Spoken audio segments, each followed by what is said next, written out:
Welcome, everybody, to State of the Division AL East. It's been a fun season thus far, and today, week 3, I'm joined by Sam Luckini. He's a video editor here at Just Baseball and a pretty big TikToker in the baseball world. Maybe not as big as Peter, but pretty damn big himself. He's a huge Yankees fan, as you can probably see from his big Derek Jeter sign if you're on YouTube behind him. Huge Yankees fan. I know we had Jake on last week, who's a Yankees fan himself, but I think we're going to be able to give you an unbiased opinion here. But I think it's going to be interesting to talk about how the Yankees have been doing here all season, but in this last week, Sam, I'm gonna go right into that. The Yankees stand right now 15-6. They just came back against the Royals. We don't know the final there. If they win that one, they'll be 16-6. They are second in baseball in runs scored. They have the second least runs against in all of baseball. They're 9-1 in their last 10. They're second in team WRC plus. Last year, Sam, what plagued them was striking out. This year, 22.7% K rate is 14th in baseball. Last year, 6th highest K rate. They've made adjustments. They lead baseball in hard hit rate. Anthony Rizzo is tied for the MLB lead in home runs. He's 4th in WRC plus. Aaron Judge is playing like an MVP, 11th in WRC plus. DJ LeMahieu is coming back. He's hitting over 300 again. They're second in team ERA and 5th in team FIP. Sam, I'm wondering, as we're talking today, are the Yankees the second best team in baseball behind the Dodgers? So first off, I want to thank you for having me. This is my debut podcast here, so I do want to thank you for having me. That is a very difficult question. Right now, they're playing like it. To be honest with you, they are outgoing all of the expectations that we had for them this year. I have been piping them up as a third-place team in that division. So has Peter. Me and him have kind of been on that same page. The Blue Jays are better. The Tampa Bay Rays are better. But right now, as it stands, they're 15-6, could be 16-6 after we get done this. Ooh, the second best team in baseball. I think on paper, when you look at it, I think you could make the argument, but I do not think that is gonna. I don't think it's gonna pan out that way, and I don't think they're the second best team in baseball. I still prefer the Blue Jays. I just think they're a better baseball team. So who on this Yankees roster then are you questioning their performance thus far? Because obviously, if you're saying that, you know, the Yankees are maybe overperforming in some aspects, who for you is overperforming? Who's definitely Rizzo, without a shadow of a doubt. It's Rizzo, because as Yankees fans, we screamed for Freeman and we screamed for Olson for the entire offseason. When we re-signed Rizzo, it seemed kind of boring. That was like the obvious pick. And it's like, whatever. It's Rizzo. It's fine. He's doable there. But he's playing like an MVP right now. His numbers are absolutely off the charts. Judge is also incredible. Gleyber Torres this week has also been awesome, which is great to see. The bullpen's been great. The pitching staff has been crazy good. I'm so glad that Luis Severino is back to his old self, and he looks like damn near an ace. He's been awesome outside of the start today, which was relatively poor, but there are a lot of guys that are really outperforming their expectations right here. I think Tyone's been really good. Montgomery's been really good. The entire starting pitching staff, outside of maybe Garrett Cole, but his last 2 starts have been great too, and the bullpen's been great as well. So a lot of guys have been outperforming their expectations so far, Colby. So let's move on to the team that you right now consider the second best team in baseball, the Blue Jays, because they've been on fire too. They really have been. They're 14-8 right now, 89 runs scored, 89 runs against, 7-3 in their last 10. And that's not counting today, or Kevin Gausman today, when 7 innings pitched, 10 Ks over the Astros. He struck out 8 or more in 4 of 5 starts. He looks even better than he did last year. And over their last 13 games, they played the Red Sox and the Astros. For all of those games, they went 9-4. So that's not like they've been playing a powder puff schedule. Santiago Espinal has looked fantastic. This is a guy that many people probably don't even know about yet, but he's been amazing. 118 WRC plus, 3 defensive run saves. He's a Gold Glove caliber glove at second base and a much needed presence in that lineup for them because Kevin Biggio has been struggling. It's crazy to me. You look at the Blue Jays, Bo Bichette is their lowest WRC plus in the entire lineup. It's crazy, but I love this team. I love this team too. Yeah, I am absolutely obsessed with the Blue Jays. Kevin Gausman right now so far this year has probably been my favorite pitcher to watch. That splitter is crazy. And I was going to bring up Bichette as well because he's been struggling for the, large majority of the beginning of the season. And, they don't have Teoscar and Bichette's still struggling. And I think that once this offense gets rolling, I think it's all about consistency with them. this three-headed monster that they have with Manoah, Gausman, and Barrios, I think it's going to be crazy and so key for them this year. The only letdown, I think, you could look at the bullpen and say, I think that's the thing they probably improve on at the deadline, but that's their only weakness, and it's not even that bad. Like, I love Jordan Romano. I think he's crazy. He's a freak. But I think this team is going to be unstoppable this year, Colby. Yeah, I mean, when we looked at them preseason, they didn't really make any big splashes. They lost Ray. They obviously got Gausman, and that was kind of a trade-off. But what they did gain is getting George Springer back healthy. And this season, he's playing up to an MVP caliber level. 6 home runs, a 176 WRC plus. When Teoscar Hernandez comes back, that's a 3-headed monster I do not want to deal with in the playoffs. And I think it might be the biggest 3-headed monster of any team. Teoscar Hernandez, George Springer, and Vladdy back to back to back. Right. It's right up there with Trout, Ohtani, Rendon. Crazy, crazy lineup. No, I agree. Those dudes just flat out rake. They're scary to play against with anybody. Like, I don't want to see any of those dudes up at the plate. Vladdy steps into the box. I don't want to see it. Even with Bichette right now struggling, I don't want to see it. And I just think they have so much potential. They're my pick to go to the World Series out of the American League this year. That is my pick. I just think they're going to be more solid than any other team in the American League. It's just their year. It really is just their year.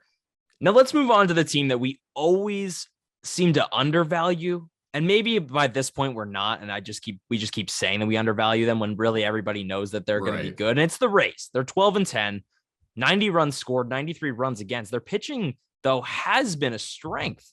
They're getting the lowest amount of innings pitched from their starting pitchers in baseball, and yet it's working, Sam. 8th best team ERA, 10th best starter ERA.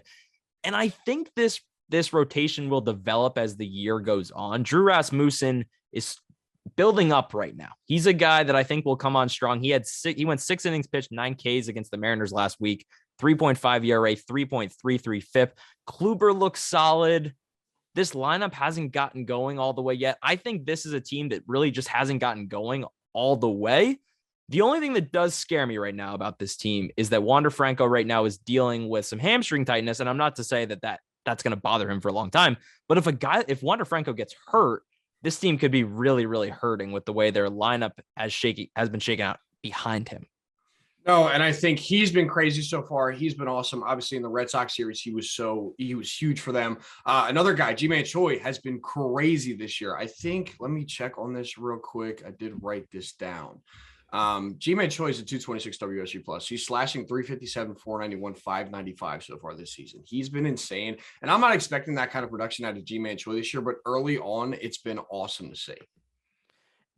Dude, he doesn't qualify in plate appearances, but that WRC plus would put him in the top 5 in all of baseball, right? You go down the top 5, it's Trout, it's Jose Ramirez, it's Nolan Arenado, it's Rizzo. JP Crawford's a shocking one. He's been crazy. Ji-Man Choi right now, though, would be slotted in third in all of baseball. He's been crazy when he's been playing, man. It's awesome. But that's the thing. It's like you're going to have to lean on a guy like that. The one guy that really has shocked me thus far is Brandon Lau, who right now just really hasn't gotten it going. His hard hit rate's down. Fly ball rate is down. This is a guy that hit 39 home runs last year. And they're really going to need him at the top of that lineup. He leads off a lot for them, and he's a table setter. And that's a guy that, right after him, if Wander Franco's hitting right after him, that's going to be where they're going to get a lot of run production from. But yeah, I agree. I think this team, where do you see the ALE shaking out, right? Like in terms of playoffs, do you think the Rays are going to be that second wildcard team, first wildcard team? I do. Yes, I do. The way I've been telling everybody how I have it set is I think the Blue Jays are going to win the division. I think that's how it's going to pan out. I do think the Rays are going to be the second place team. I think the Yankees are going to be the third place team. We're going to talk about the Red Sox. I think they're going to end up being the fourth place team, but I think it's going to be really tight in there. Obviously, this division is so ultra competitive. It's ultra competitive, and I do want to move on to the Red Sox now because, as we know, I'm a Red Sox fan. This has been one of the most pathetic starts I've seen from a Red Sox team offensively. They're possibly going to lose 2 of 3 to the Orioles. That game is in a rain delay right now, but they're down 4-1 in the 6th. Yeah. And the pitching has been fine. I think the pitching will take a lot of blame for the Red Sox losses at this point in the season, because I'm going to read a tweet from Jeremy Frank that I saw today. Yesterday, the Red Sox became the first team to get walked off on by every other team in their division in a single month since the Cubs in May 2012. And we talk a lot about one-run losses. And at the end of the season, it really does come down to your record in one-run games, because those games are coin flip games, really how you shake it out, right? And the Red Sox thus far have not been able to win these close games. They've been blowing leads late, and they just cannot squeak out those extra wins. And that really is the difference right now between them being, 11-9 versus 9-13 or, what have you, right? The offense, though, has just been pathetic, Sam. The only guy that's hitting is Xander. That's it. They have three players, Devers, Bogarts, and JD Martinez are the only hitters in that lineup who are over 100 WRC plus. Outside of those three, their other regulars are combining for 189. But I want to ask you, I mean, you're outside looking in. This can't not be sustainable, right? As unsustainable as you think Rizzo's WRC plus is, right? This cannot be sustainable for the Red Sox. No, absolutely not. I mean, we saw Trevor Story came in and he hasn't done anything so far this season. This offense last year was a top 5 offense in all of baseball. There's no way this happens for the rest of the regular season. I fully expect them to pick up the pace and go back to where they were offensively last year, because they improved on that. Adding a guy like Trevor Story, you should obviously, that your offense will elevate after that. And it's no ways it's sustainable. They're going to hit at some point this year. I would give them a couple more weeks, 100%. They're going to be great. Yeah. I don't know about great, just because I don't know if they have the depth just yet with those bottom 4 hitters of the Dahlbecks of the world, Christian Arroyo's. Like, I don't know if you can, and even JBJ, right? And Christian Vasquez, like those 4, I think are going to improve, but I don't know if you can rely on them. I'm really hoping that, Tristan Casas can come up at some point this season and we get help elsewhere. And obviously getting Chris Sale back in June is going to be huge, but you just got to make sure that by June you're not already out of it, right? You got to hang in there at this point. So yeah, let's finish it off with the Orioles.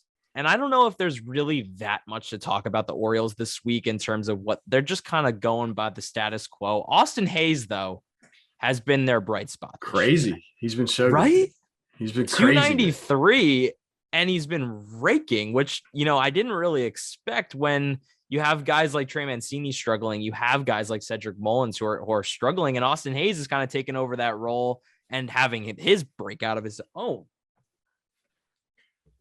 So the biggest role that I think the Orioles are going to play this year is like nipping wins off of the rest of the 4 teams. Obviously, we saw them win the series against the Yankees last week. And then even this series right now, they're playing against the Red Sox. They could take 2 out of 3. I just think that's going to be their role this year, is they're just going to nip games like 1, 2, 3, like wherever they can. And that's going to be like such a huge factor in how this division pans out. Yeah, I mean, I was listening to the Red Sox broadcast last night, and they were talking about how last year, right, the Rays went like 18-1 or whatever it was against the Orioles. And that was the difference really in the Rays winning the division versus the Red Sox or the Yankees winning the division. Right. And this year, I think you're right. I think the rest of the division is going to have a tougher time going into Baltimore and won't really just, rock their world and win 10-1 every single game. And it's also that little added stress or added mental hurdle that you have to go through to like not take your foot off the gas when you go into Baltimore and throw maybe your bad relievers. Like you might have to use some guys in Baltimore just to close out these close games. No, and that was something that I like to see this week is we swept Baltimore, which was great. Last year we were 10-9 against Baltimore, and then obviously dropping that series early sucked, right? We're all pissed off because it's the Orioles. But I just think that is the biggest thing. It's not, you have to beat the bad teams. You have to beat the bad teams. That's the bottom line with this division. And I just think they could play spoiler this year. I think it's going to be really fun with them. Sam, I'm going to close you off with one question, and that is, at what point in the season, if the Yankees are in first place, are you switching over? Obviously, you're a Yankees fan. You want them to win the World Series. But at what point are you like, this team is actually better than the Blue Jays? Ooh, I'd probably say July. It's going to take me a while because I just believe in that Blue Jays roster so much. I'm going to go with July. It's going to take me a while because obviously we can't judge this right now, right? Right now it's May 1st, so I'm not going to sit here and judge on that. But I would say July. Yeah, July, August, probably late July for sure.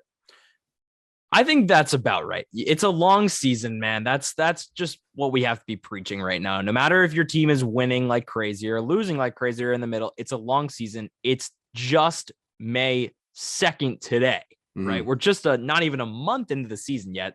But yeah, so that'll do it today. AL East, state of the division. Sam Luckini, you were awesome, man. We got to have you back on here talking Yankees. You're definitely a passionate fan. You just love to see that. I hope everybody enjoyed this episode. Make sure you check out the rest of the week. We got all the rest of the divisions coming. The season really is just starting to heat up, literally, right? Let's hope the balls start flying a little bit more, get some more action in these games ASAP. For sure. And with that, thank you, Sam. We will catch you guys later.